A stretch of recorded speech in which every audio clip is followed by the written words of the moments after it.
Programme और programme न देखनी हाथन। हाँ, यह प्रोग्रामों खास मकसद यो छु कि जोला कलाकार उत्तराखंड बटी दिल्ली, बम्बई, कलकत्ता, मद्रास जबेर अपन नाम कमु नहीं, उत्तराखंडो नाम कमु नहीं, उनर इंटरव्यू होल, उनर बातचीत होल कि यहाँ बटी वार्तालाप कसी पहुंची, उनर की अनुभव रो, उनर उत्तराखंडा माट दगड़ कतु प्यार से यो सब चीज सुनाल अपन आप बीती ये प्रोग्राम में। प्रोग्रामो नाम की छे रंगीलो कुमाऊं छबीलो गढ़वाल।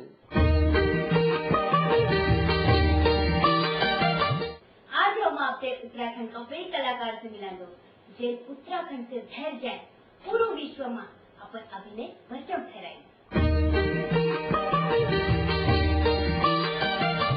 नमस्कार, मैं शिव प्रकाश रंगीलो कुमाऊं छबीलो गढ़वाल में आप सभी दर्शकों हार्दिक स्वागत करछु। आज हम आपस उत्तराखंड के सुपुत्री जय थिएटर बटे फिल्म तक तो सफर तय कर रहे हैं। जय नाम छु हिमानी शिवपुरी। हिमानी जी, रंगीलो कुमाऊं छबीलो गढ़वाल में आप हार्दिक स्वागत। धन्यवाद। हमारे दर्शकों से उत्सुकता हो रहा हो यू जानना है कि आपका जन्म स्थान कहाँ है? भाई मेरा जन्म स्थान देहरादून है और मेरी पढ़ाई लिखाई भी देहरादून में हुई। अभिनय शिक्षा के बारे में? भाई अभिनय की शिक्षा तो मैंने राष्ट्रीय नाट्य विद्यालय से ली दिल्ली में, और वहाँ मैंने 4 साल का प्रशिक्षण किया। उसके बाद करीब 8-10 साल मैंने वहाँ पर प्रोफेशनल थिएटर कंपनी है national school of drama repertory company, उसमें काम किया। आप परिवार का माहौल कैसे हो और ये लाइन में, ये फिल्म लाइन में आप सिर्फ आप घर बैठे अकेली थी कि या कोई और ले थे? नहीं, मेरे परिवार में से तो कोई इस क्षेत्र में नहीं है। हाँ, लेकिन मेरे पिताजी जरूर डॉक्टर हरिदत्त भट्ट शैलेश जरूर नाटक वगैरह किया करते थे स्कूल के दौरान, कॉलेज के दौरान भी, तो मैं उन नाटकों में भाग लेती थी। और हमारे घर का माहौल शुरू से ही बड़ा साहित्यिक था क्योंकि मेरे पिताजी लिखते हैं और हमारे घर में कभी कभी साहित्य सदन हुआ करता था देहरादून में, और उसकी बैठक हुआ करती थी। तो बड़े बड़े साहित्यकार, बड़े बड़े सिंगर्स, कुमाऊं के भी, गढ़वाली भी, जीत सिंह नेगी, मोहन उप्रेती, ये सब का घर में आना जाना था। तो मतलब घर में साहित्यिक और सांस्कृतिक माहौल था, तो उससे शायद वो मेरे मतलब उसकी वजह से मेरे को अभिनय में रुचि हुई। हमारे दर्शक जानना चाहला कि थिएटर बटे फिल्म तक को सफर कैसे है? मेरा तो मैंने नेशनल स्कूल ऑफ ड्रामा से थिएटर करने के लिए ज्वाइन किया था, लेकिन मुझे 10-15 साल हो गए। शुरू में मुझे कई ऑफर्स भी मिले फिल्मों के भी, लेकिन मुझे शुरू में फिल्मों में कोई रुचि नहीं थी। टीवी सीरियल के भी ऑफर मिले, हम लोग में मुझे छुटकी का रोल ऑफर हुआ था, मगर उस वक्त मुझे थिएटर छोड़ना, मैं उसकी कल्पना ही नहीं कर सकती थी। अब जब 10-15 साल हो गए तो मैं रेपर्टरी की एक ग्रेड आर्टिस्ट बन चुकी थी। मैंने कई नाटक किए जिनका पूरे देश में हम लोगों ने भ्रमण करके उनकी प्रस्तुति हुई। एक कलाकार के जीवन में ऐसी एक टाइम आता है कि वो सोचता है इसके आगे क्या। उस दौरान हम लोग बॉम्बे में शोज कर रहे थे, तो एक सीरियल बन रहा था बॉम्बे में, हमराही। तो उसके डायरेक्टर को एक एक्ट्रेस की तलाश थी, तो उनको लगा, उन्होंने मेरे अलग अलग अभिनय, मतलब अलग अलग नाटकों में मेरा अभिनय देखा, तो उनको लगा ये एक्ट्रेस सही अभिनय कर सकती, तो उन्होंने मुझे अप्रोच किया। तो वो शायद टाइम ऐसा था, तो मैंने सोचा हाँ, तो वो किरदार था देवकी भौजाई का। तो वो जब मैंने किया वो धारावाहिक, तो जैसे आजकल तुलसी और ये सब जितनी पॉपुलैरिटी, देवकी भौजाई भी एकदम से बहुत पॉपुलर हो गया। तो फिर जैसे काम की बाढ़ लग गई, मतलब राजश्री की फिल्म मैंने की जो कि सुपर डुपर हिट हो गई। फिर अपनी बरजातिया की फिल्मों के बाद मुझे यश चोपड़ा की, आदित्य चोपड़ा फिल्म बना रहे थे दिलवाले दुल्हनिया ले जाएंगे, उसमें मैंने अभिनय किया। उसके बाद कुछ कुछ होता में करण जौहर, सुभाष घई की मैंने परदेश की, डेविड धवन की, मतलब फिर तो फिल्में और टेलीविजन में अभिनय का एक सिलसिला ही शुरू हो गया।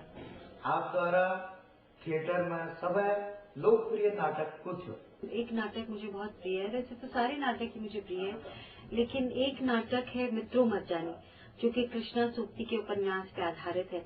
हमारे हिंदी थिएटर में, हिंदी रंगमंच में ऐसे शोज नहीं होते जैसे मराठी और गुजराती में होते 1000 और कई शोज, लेकिन मित्रों मरजानी उस वक्त एकमात्र ऐसा नाटक था जिसके 500 शो हुए थे, जो एक मतलब अपने आप में एक रिकॉर्ड है।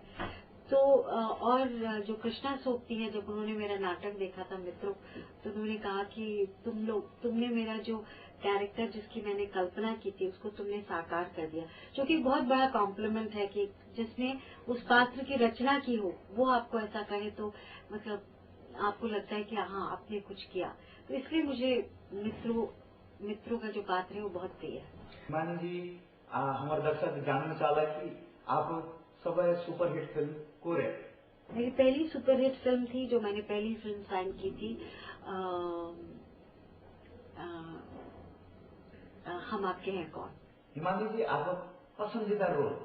मेरा पसंदीदा, मैंने बहुत सारे रोल, मैं जो भी रोल करती हूँ मुझे पसंद ही आता है, पर लेकिन आज तक लोग मुझे दिलवाले दुल्हनिया की जो बुआ का किरदार है या हीरो नंबर 1 का जो रोल है, वो लोग कहते हैं कि अभी तक उसको याद रखते हैं लोग, अभी तक आके कहते हैं कि भाई हम आपका उस सीन जो शाहरुख के साथ अपनी साड़ी का सीन किया है वो बहुत याद आता है। और भी बहुत सारे रोल, जैसे मेरा मुझे ये आरके की फिल्म थी, एक नाम के बारे में मैं बहुत कमजोर हूँ, वो माधुरी दीक्षित और उसमें मेरा कैरेक्टर था नत्थो, वो भी मुझे बहुत प्यारा लगता है। प्रेम ग्रंथ याद आ गया। हिमानी जी, टीवी धारावाहिक में आप एक मुकाम बनाया है और आप सुबह पसंदीदा रोल टीवी धारावाहिक में कुछ? जाहिर है जो मेरा पहला धारावाहिक जिससे मुझे ख्याति मिली, देवकी भौजाई का जो कैरेक्टर था, सीरियल था हमराही। हालांकि लोग हसरते में भी मेरा अभिनय अभी तक याद करते हैं, पर हमराही में जो मैंने देवकी भौजाई की भूमिका निभाई वो मुझे बहुत प्रिय है। हिमानी जी, उत्तराखंडी फिल्म में आप काम करते आपको अनुभव कैसे? देखिए मतलब मैं तो शुरू से ये कहती हूँ कि हमारे मतलब उत्तराखंड में बहुत सी पॉसिबिलिटीज है, कहानियां इतनी अच्छी हैं, क्योंकि मेरे को मतलब उस कल्चर से, क्योंकि मैं वहीं से आती हूँ, हमारा म्यूजिक इतना रिच है कि मुझे लगता है कि हम बहुत अच्छी फिल्में बना सकती है, जो कि रीजनल सिनेमा के तौर पर जैसे मलयाली फिल्म जानी जाती है, बंगाली फिल्म जाना जाती है, तो मैं चाहती हूँ कि एक दिन उत्तराखंड की गढ़वाली फिल्में भी उसी मुकाम में पहुंचे। और मैं हमेशा से, मेरे ये मानना है कि मैं अच्छा रोल करने को तैयार हूँ। एक ऐसा प्रयास भी हुआ, श्रीदेव सुमन पर एक फिल्म बन रही थी, और श्रीदेव सुमन, जब मैंने कहानी सुनी तो मैं चकित रह गई कि देखिए मतलब श्रीदेव सुमन इतना बड़ा क्रांतिकारी हमारी रीजन में है और पूरे हिंदुस्तान में किसी को उसके बारे में नहीं पता।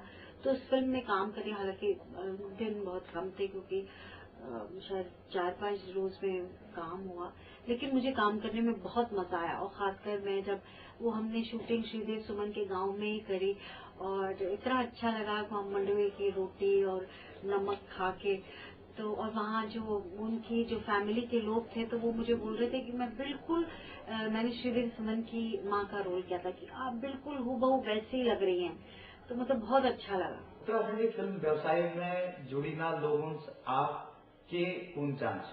जैसे कई लोग सोचते हैं ग्लैमर जरूर है, नाम बहुत है, लेकिन कई लोग सोचते हैं कि क्या है, अगर आप में हुनर है और पेशेंस है तो आप जरूर आगे बढ़ेंगे। तो मैं कहती हूँ कि अपना पेशेंस ना त्यागिए और अपने आप में विश्वास रखिए। मान लीजिए अब बात उनसी उत्तराखंडी व्यंजनक, आपको घर में उत्तराखंडी व्यंजनक स्वाद ली जाने से नहीं ली जाए?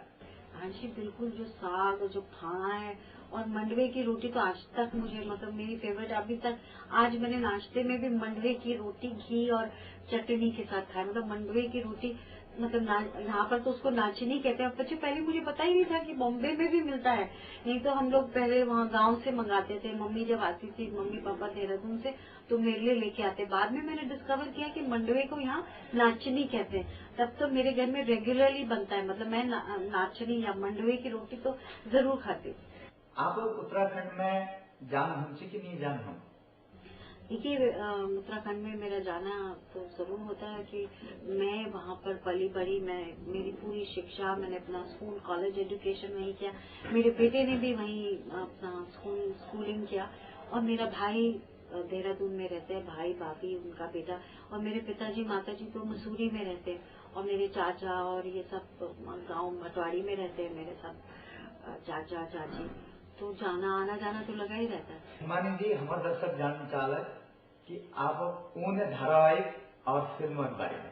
फिर जो धारावाहिक जिसमें मैं काम कर रही हूँ वो एक घर एक सपना, जो कि सहारा वन में है, और अपना सोनी पर है अंबर धारा, और जो मेरी फिल्में आने वाली हैं वो है बॉनी कपूर की फिल्म मिलेंगे मिलेंगे, और टिप्स की किस्मत कनेक्शन, और बैचलर।